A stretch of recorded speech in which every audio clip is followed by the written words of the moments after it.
mwami wange Matiya imbisi bano ngende imbisi banine naku era numwa olwa muwala waffe nze muzala era ndi mama we gwatoli mwami wange nawe oganza n'omwana gomanyize gwenzala nakulaba nga muli mu mwanyi nga waserejja wamukuba engwala wayagala singolo newe mwana mbukuba mpita senga ekyo nakikulaga kubanga wanyamba kufezi gwentola naera babwe wetolodde nojja wevumbika mu mwana gwenzala imbukubanga mujana nyina wadde teyeddira mbogo naye nze nzaala omwana oyo naye nga mazima kimanyi mwami wange nti omwana gwenzala ebyaddala bawuwo yabadde sitani nabakyoyo omwana wange omuse kusongola nkuyege nze sigenda kuziba kuba nkuzaddemu ekyo kikomye era komya okusoloza omusolo okugusoloza ne ku baana bozaala wayagala simuulo newe wana mbukuba mpita senga ekyo nakiraga kubanga wanyamba kufezi gwentola naye bwe wetolodde nojja wevumbika mu mwana gwenzala imbukubanga mujana nyina wadde teyeddira mbogo naye nze nzaala omwana oyo nsaba tewegaana okimanyi oli mu nsobi kusungulye nina tondetera obuzibu nabadde ne pulani nnyingi ez'okulawa naye ekyo kirese entula n'ebbiriŋŋanya ebyo bikwewanya imbikomye nekubye ne mutima ekyo nenkireka nze kankusiba ediboyi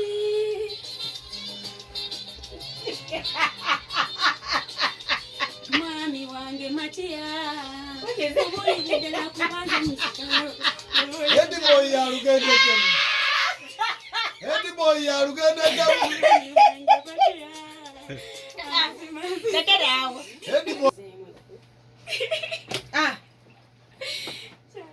bwatyo nayimuka singolayini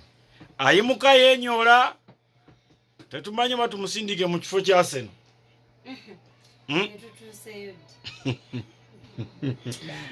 tugende Manchester City for the United.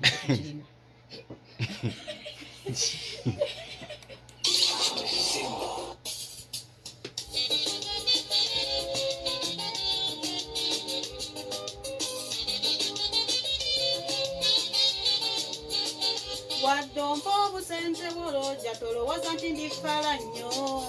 kale mulini nasanyu kuba ngozimpa naye tomanyirira waba busente bwo olaba ngonzoyagala kundira mu bisiko nedda ngoyagala laba ku njuba olwalelo sasula logi welaba ondomala osasula kifa simu yange beerako ng'okuba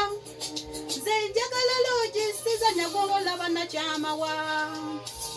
ebyo bimwedeka bajjajja babatwala mu bimwanyi byakoma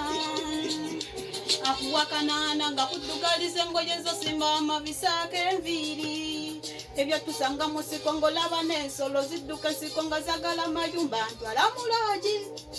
mubiri gwange gwa kitiibwa mwana wange yadde ndi wa bulaaka sikunjolonga buli wajja nondegera kasanyukidde sigala bwotyo kakanya amaddu g'empisi weefuge mwoyo loogi wagifunira ng'ompita eyeweza omumba kyokola kiri kimu okulaba ku njuba sasula loogi nze njagala loogi sizanya gwoba olaba nakyamawa ebyo bimwedeka bajjajja bye batwala mu bimwanyi byakoma akuwakanana nga kuddugaliza engoye zosimba amabisaako enviiri ebyo tusanga mu siko ng'olaba n'ensolo zidduka esiko nga zagala mu loogi woba nga tasobolekwa nabalala waliyo bumukene naye nze singo nafuuka serebu kusimba gwowulira nze byasikoŋŋaanye sitya ne bwonyiiga bwadde n'erigambwako tunakomanga kunyire kubikula suula bayibo jagala naye gibeeko nze njagala loogi sizanya gwoba olaba nakyamawa ebyo bimwedeka bajjajja bye batwala mu bimwanyi byakoma akuwakanana nga kuddugaliza engoye zosimba amabisaako enviiri ebyo tusanga mu siko ng'olaba n'ensolo zidduka nsiko eyitibwa Uganda